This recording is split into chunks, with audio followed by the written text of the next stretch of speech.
Sir, do you have any fun hostel memory which you would like to share with us? Yes, actually, I don't know if I should, but when I finished my internship at IIC Bangalore, I came to the hostel, started living there 2 weeks after the semester started, and it was 6 p.m. when I just um, reached college, and I just sat down on the chair, did not unpack anything, and I got a phone call from my friends that they are going to Chandigarh to watch a movie called Conjuring because it was not there in Patiala.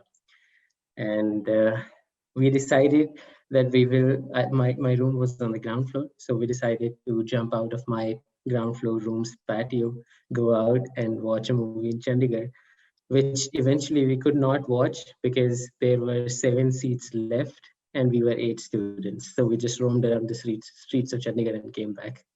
That would have been a great experience, sir. What? That would have been a very great experience. Oh yes, it was. It was weird because we couldn't see the movie, but it was fun. It was a night of weird things. And what is your favorite day of your college life?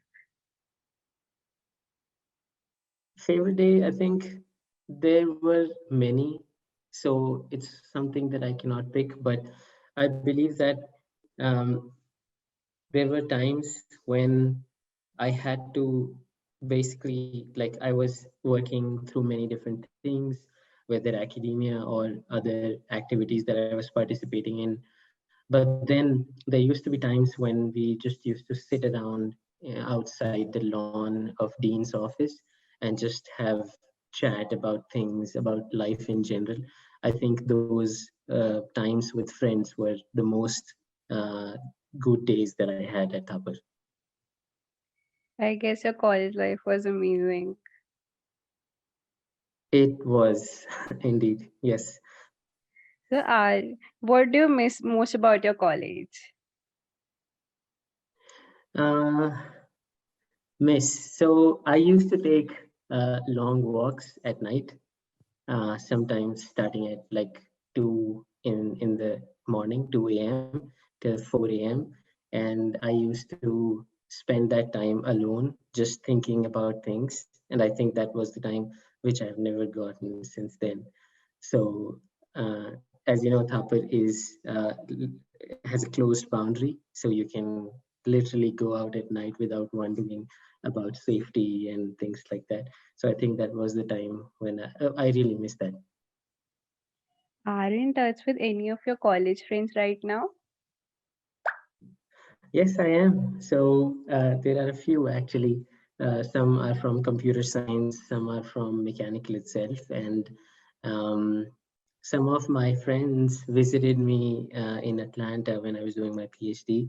They stayed at my place for a couple of days. So yes, I am in touch with some of them. Yes.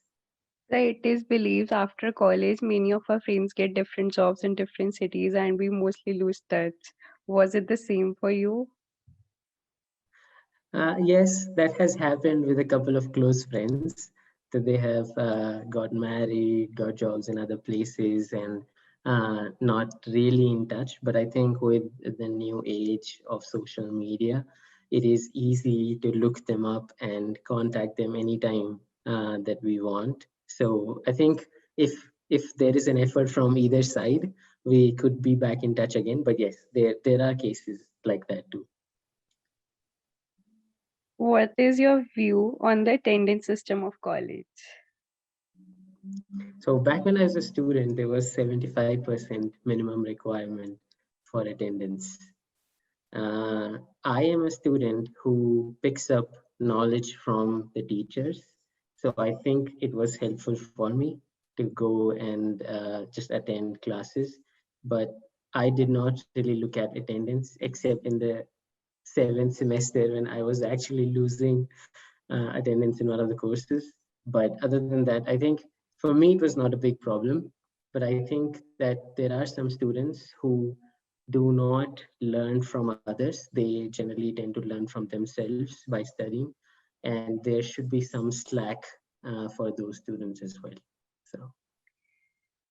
So it would have been very easy for you to maintain attendance at that point. That's correct. Yes.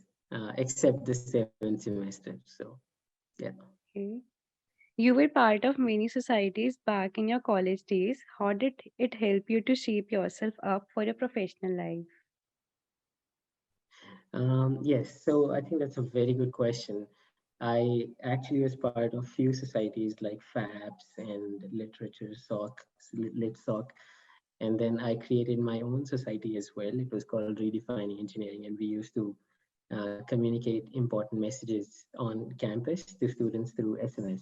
And I think it was a really good experience for me, mainly because I picked up some skills, I would say soft skills, that really helped me a lot.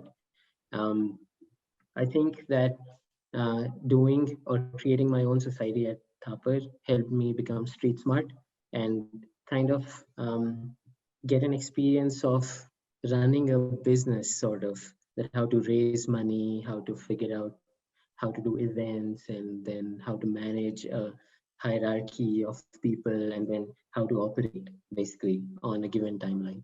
So it helped me a lot with my soft skills and how to function in a business in general. That's great, sir. So how did your society work back then? What it actually used to do? So back then, we like basically there were a couple of things we used to do. One was um, sending news, which comes from Dean of Student Affairs or other offices or other societies, to students, basically informing them about events. So we used to collect a database of phone numbers through technical fest or cultural fests, through registrations, and then also sometimes through the registrar office, and send them information about the events on campus. We were limiting ourselves through three messages per day initially, and then uh, we also started a campaign where we had polling systems and feedback systems through missed calls, where if, let's say, there is a dance competition, there were four teams in particular round. We used to assign a phone number, a mobile number, to each team, and then the audience can actually poll and assign their vote to a particular team that they like through just a missed call. They can call the phone number and assign. And then we had designed a system where we could register those missed calls and finally give the vote count to the jurors, or to the organizing committee. So we did this a few times. I think there was Izhar dance competition, then there was cultural fest. So we got feedback for the fest and Saturnalia, I think it was. So got feedback for that fest through missed calls, and it was announced on in the Star Night as well by Dr. Manik Kumar. So it was a good experience. We did a bunch of things technologically involved, but I think it was very good. It would have been a great exposure for you, and you must have learned a hell lot of things from it. Yes, definitely. It was a good experience. You had a 9 plus CGPA score. What are your views about it? Was it difficult to maintain, or you were just that person who studies one day before but still scores? I tried studying one day before and I got 7.6 in that semester. So it did not work out for me. I think I'm a kind of guy who listens to the teachers in class and picks up material. And if I attend classes and listen to the professors, then I understand things, and that's how I maintained my GPA. That's great, sir. Maintaining a GPA is, I guess, a very hardcore, tough thing for Right. I some. think it's yeah, that's true. I think it's more about figuring out what works for you. Sometimes we get too interested in a course and focus on only on that, and do not think about other courses. I think it's important to take a well balanced approach towards all courses, and that might help sometimes. So let's shift to the career-based questions. Sure. Okay. You are graduated from Thapar as a mechanical engineer. When did you realize that you wanted to change your field completely, and what was your journey like?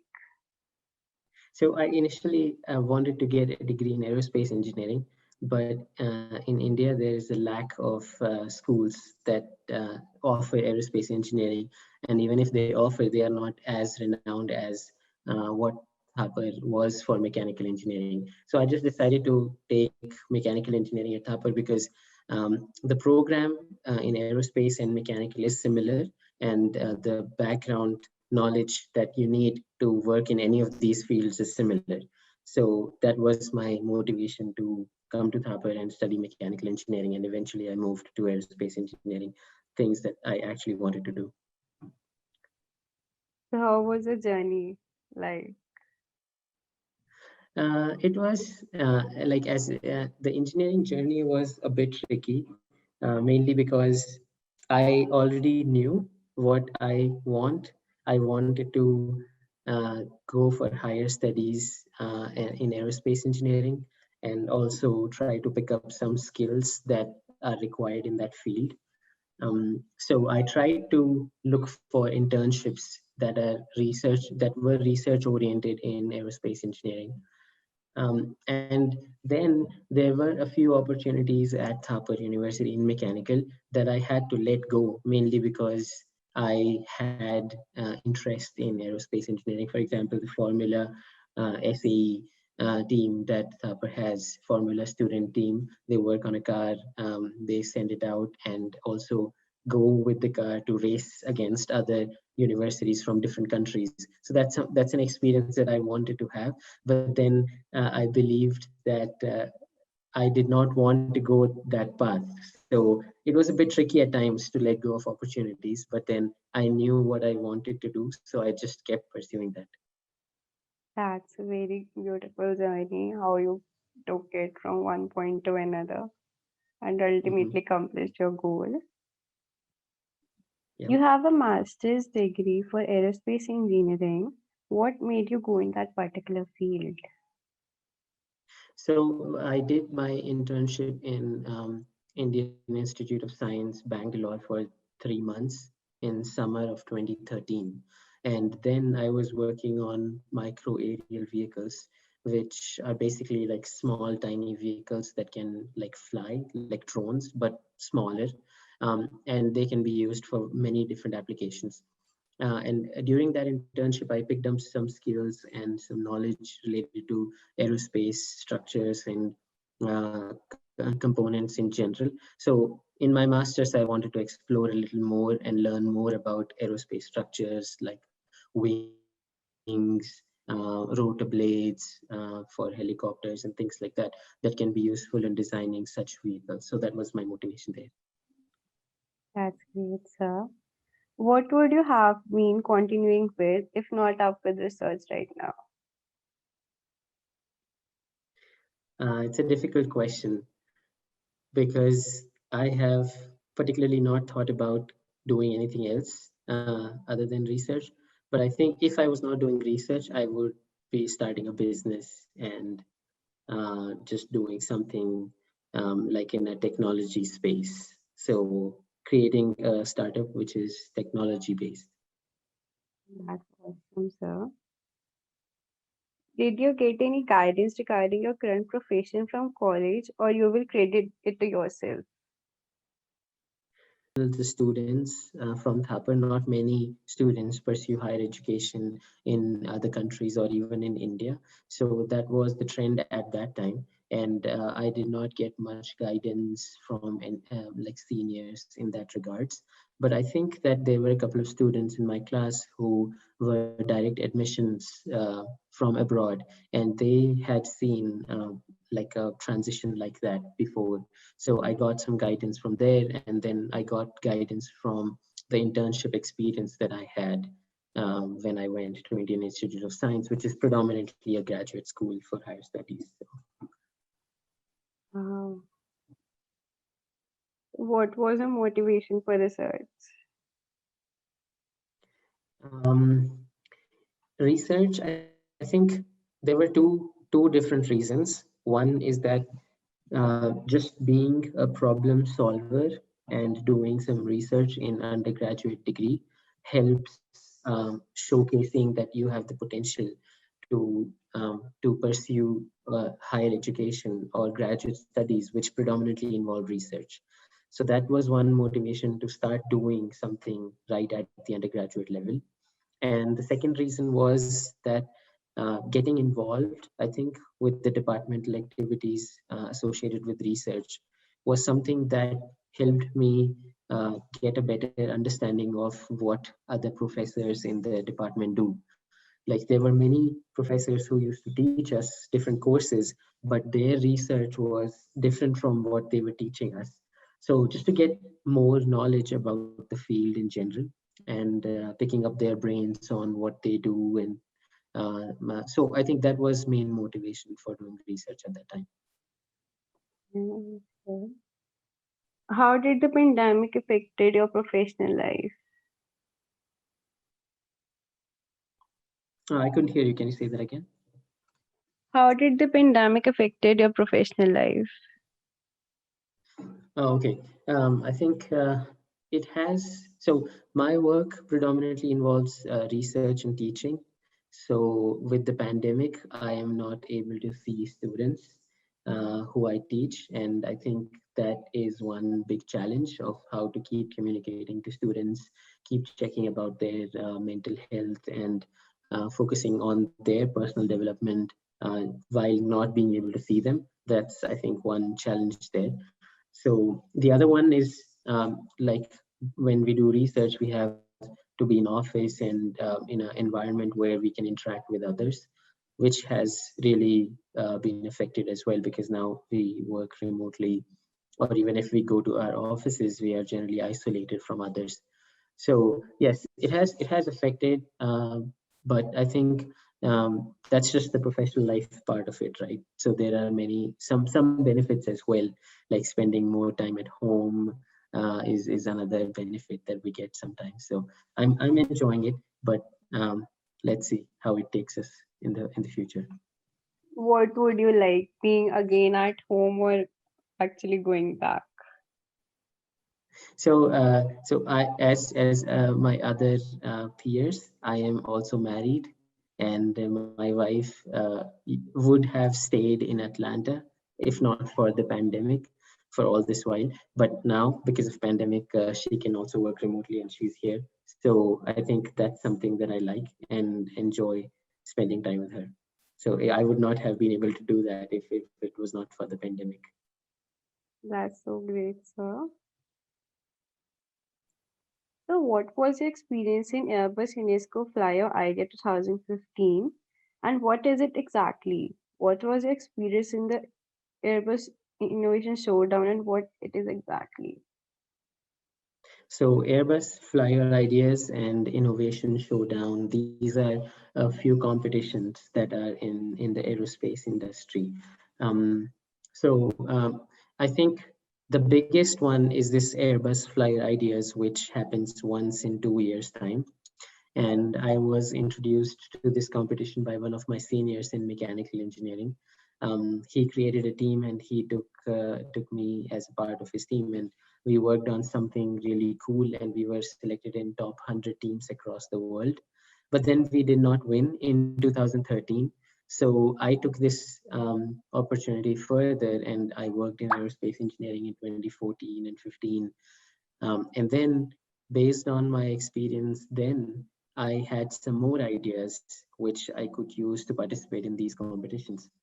And then we actually won the Airbus Flyer Ideas 2015.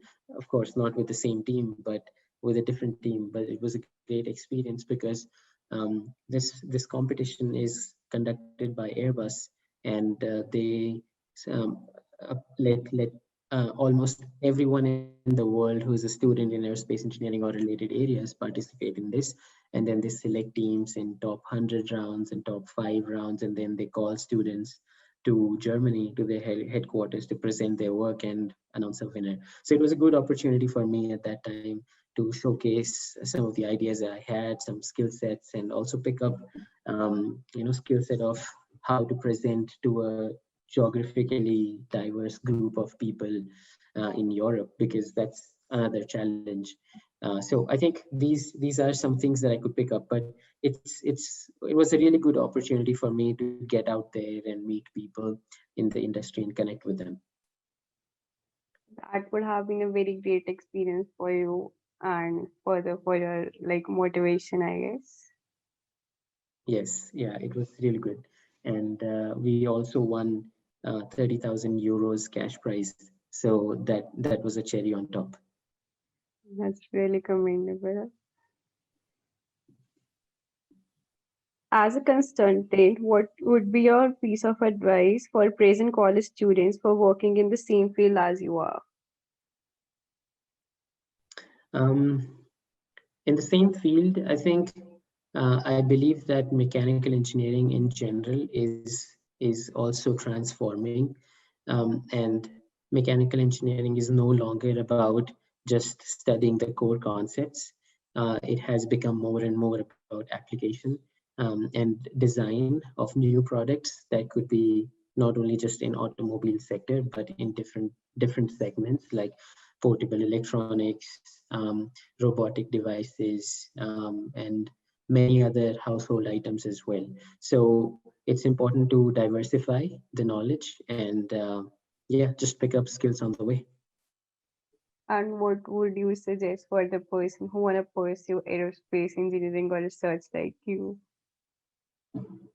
Um, Start reading magazines that publish defense related articles, because that's where aerospace engineering is. It's mostly in defense, and I think a lot of these documents and a lot of this information is hidden. It's not publicized or showcased in general mass media. So it's important to know about this through magazines, through research papers. So get started on reading. I guess you love to read and like get to know more and like attain knowledge at different parts of your life. Right. Gain knowledge. So rapid fire questions were like, what would have been your alternate profession? I think I would have been a table tennis professional player if I was not in academia. That's great, sir. If given an opportunity to go back in time, what would you change about yourself? I would finish what I start.